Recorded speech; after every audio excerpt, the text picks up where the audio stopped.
Good morning everybody, hope you're doing fantastically well. It is Connor here and we are back with another video. It's 8 o'clock but I'm putting this out at midday because I like to spice it up a little bit. Listen guys, the Football Content Awards, it is coming to a close. The link will be in the description below. Please vote for One Leeds, the community, the forum that we embrace every single day, don't we? Been part of this channel, so make sure you hit the link in the description below. Best new content creator and best club content creator. God, it's a mouthful.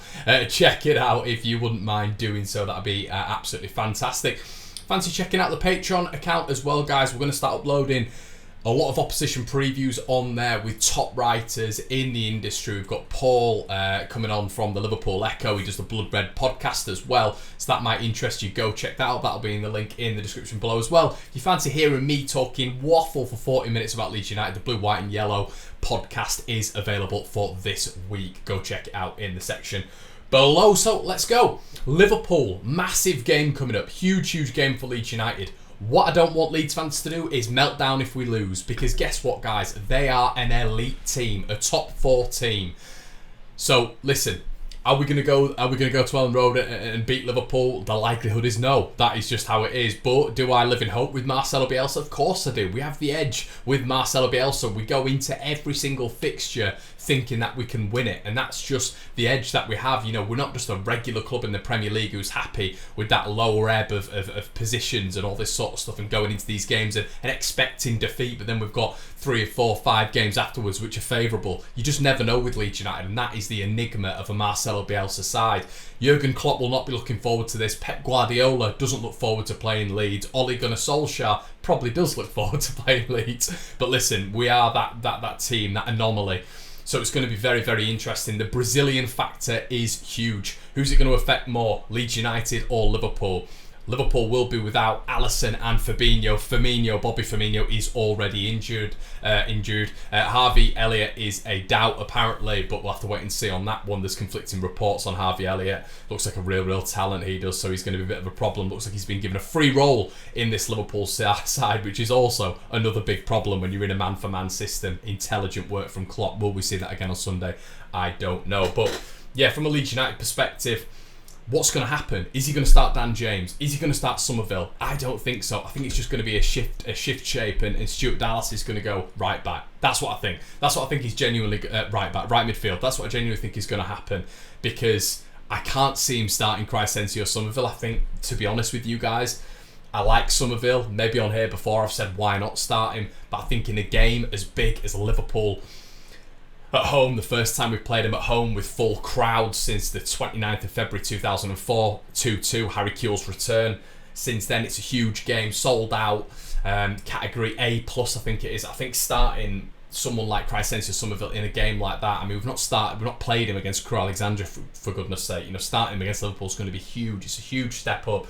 Dan James has played in these massive games before. You know, you might hate it, but he's played for Man United in the Champions League, Europa League. You know, he's played in huge games for Manchester United, 50 caps in the Premier League, you know, big games against Liverpool, Manchester City, etc. So in terms of a big occasion, he's the man for this, but he's been away on international duty. Has he even trained with Leeds United yet? We don't know. We don't think so. Bielsa's press conference is tomorrow at 1 PM. I might do an instant reaction. We'll have to wait and see on that one. But it's going to be very interesting to see what he does. But I think it's going to be Dallas, to be honest. We've seen it before, and I can see just Leeds shaping around. And yeah, I mean, that's a big worry for me, putting Stu on there. Not because of his ability, because he's not a right winger, you know. I mean, I'd now favour him as a left back over being a right winger, and his original position was out wide. So yeah, not for me. I think you've got to start Dan James there. You just got to throw him in for this game. They play a high line, Liverpool. That's the way you can hurt them. You're not going to hurt them centrally. This is the beauty with Leeds United. We don't play centrally. You know, we rarely create chances centrally. It doesn't happen. So we create most of our chances out wide. You know, Liverpool, especially there's talks of Andy Robertson, especially not playing. So Samakas is going to be coming in. That's where Dan James could really hurt him with his pace and their high line. You know, if Leeds are to play on the counter attack, and that's what Liverpool fans will be wary of. So that's where Leeds are going to hurt them. Sitting in deep, defending well, and hitting them on the counter attack. And I think someone like Dan James is perfect for that. He's played against Liverpool before. I think the last time he played out against Liverpool at Old Trafford, he got an assist. So it would be an ideal game for him. The stumbling block is Bielsa, but I understand because Bielsa's team is a cohesive unit. Dan James needs to get into this cohesive unit, but not having Raphinha there is bigger for me than Liverpool not having Fabinho and Alisson. I think they can bring players in, still quality players who you're looking at. Oxlade-Chamberlain, maybe Thiago, Kelleher or Adrian coming for Alisson, who aren't the greatest, but it's not as much of a bigger loss as Raphinha is to Leeds. Leeds United work on Raphinha. He's the innovator. He's the Mr. Creative in this side. He is the pace. He's the counter-attack at this moment in time. He is that man. You know, I think he brings on Bamford and Harrison's game up here, and you look at his goal involvements towards the back end of last season. He was above Bruno Fernandes for pretty much, I think it was, 80% of the last 6 months. I don't know if Bruno finished above him, I can't remember, but he's up there with the top 3-4 goal contributors in the division. When he started playing in this Leeds United side. So that just shows how pivotal he is to Leeds United. Look at the goals we've scored this season. The Burnley equaliser through Raphinha. That wonder goal against Everton, Raphinha. He's a huge part of what we do. So he's a massive, massive miss. And you have to say, without him in this lineup, the lineup does look a little bit sluggish, not quick at all. And where's the counter-attack coming from? There's no real pace. I wouldn't out and out say Jack Harrison's a lightning counter-attacker. Patrick Bamford is deceptively quick, but I think you need someone like Raphinha, someone like a Dan James, someone like a Somerville, just for that injection of pace. So that's what I think anyway, guys. I'm going to go with a 2-1 Liverpool win. I think we'll run them close, but I think they're gonna do it. I think it's but we still don't know about Raphinha. There's talks apparently at this moment in time that the Premier League are going to be appealing to FIFA about this, and what would happen if Leeds even played him? If Leeds played him, what would happen? There'd probably be a sanction, but you're just hoping that wouldn't be something like a points deduction. We don't know the specifics, the finer details of it now at this moment in time, but from what we know right now, those players will not be playing. They will not be playing. So yeah, that's let me know what you think in the comment section below. How do you expect the game to go? It's going to be a fiery one, isn't it? Especially Ellen Road. I can't wait to see 39,000 there. It's going to be immense. But listen, Calvin Phillips last night, I thought he was absolutely fabulous for England once again. Loads of weird hate for him online from opposition fans who are just weird, strange people online who don't look at an objective performance. They look at the fact he plays for Leeds. And there's some bizarre people out there, who just don't like him because he's a Leeds player. It's so weird, I find, when you're an England player. Why not? I was saying last night, I don't like saying it, but Luke Shaw and Harry Maguire have warmed to them a little bit more because obviously they're England players and I support them. Just find it so strange, this thing with, and people stick to the guns as well. Rice and Calvin shouldn't be playing together. Well, yeah, but that doesn't mean that Calvin's had bad performances. He was brilliant last night. And I just thought he was excellent. A couple of passes in the first half where he could have put Harry Kane through. To be honest, I think it was one where Ian Wright highlighted at half time that should have 100% have gone through. But altogether, I thought he had a great game. And I don't know about you guys, but I feel like he's getting a real swagger to his performance at this moment in time. And that's great to see. So altogether, who's going to be out for this weekend's game? You look at Raphinha, you look at Robin Koch.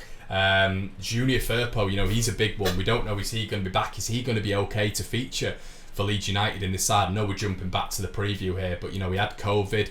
I've had COVID myself. It's very, very difficult to get back into the swing of things. I can tell you that for a fact, especially when you're playing at this intensity. Will he have recovered fully? We'll find out tomorrow.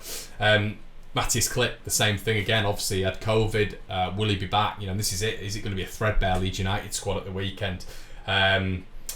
Dallas, obviously, another one. He was called up to the Northern Ireland squad, but he had to pull out for personal reasons. Did Stu, and he missed all 3 matches for the Northern Ireland, which is it's unclear whether or not he'll feature this weekend. So it's a huge weekend for Leeds. There's some top players there. Obviously, Robin Koch, Stuart Dallas, and co. It's going to be massive to see what happens with the Whites this weekend. Let me know in the comment section below. But hopefully those will be back. There's some transfer news I wanted to finish on as well. Leeds United have been linked with Fabio Carvalho, the youngster at Fulham, which is great to hear. Another youngster, obviously Leeds got Cody Drame from Fulham. There's a real link there. There's a pathway through to the first team. someone like Carvalho would look at the progression of Crysencio Somerville and think to himself, there is a link out there. But it looks like Leeds United and Real Madrid are keeping tabs on the 18-year-old who is absolutely pulling up trees in the Championship. He looks absolutely fantastic. Whether or not Victor Orta's in contact with him, we don't know. Normally that is what Victor does, but there's one mention of Real Madrid that puts a shiver down your spine, of course, but it depends whether or not Madrid are seriously in for him. But he looks like the profile of player that Leeds United would go for 100%. If you haven't checked him out, Fabio Carvalho for Fulham, doing absolute wonders in the Championship, and he looks like an absolutely fantastic player at this moment in time. And guys, let me know what your lineup would be in the comment section below for the Liverpool game. Hopping back once again, it's a bit of a discombobulated video, but let me know what you think in the comment section below. What do you think the lineup would be? You know, if Raphinha's not playing, what do you want to happen? You know, what do you want to happen? Let me know in the comment section below, guys. Have a great day. We'll be back, of course, tomorrow, and make sure as well, guys, you're checking out the Don Robbie channel on Sunday 4:30, because I am there. I'm going to be there. Make sure you check that out. I'll see you in a bit.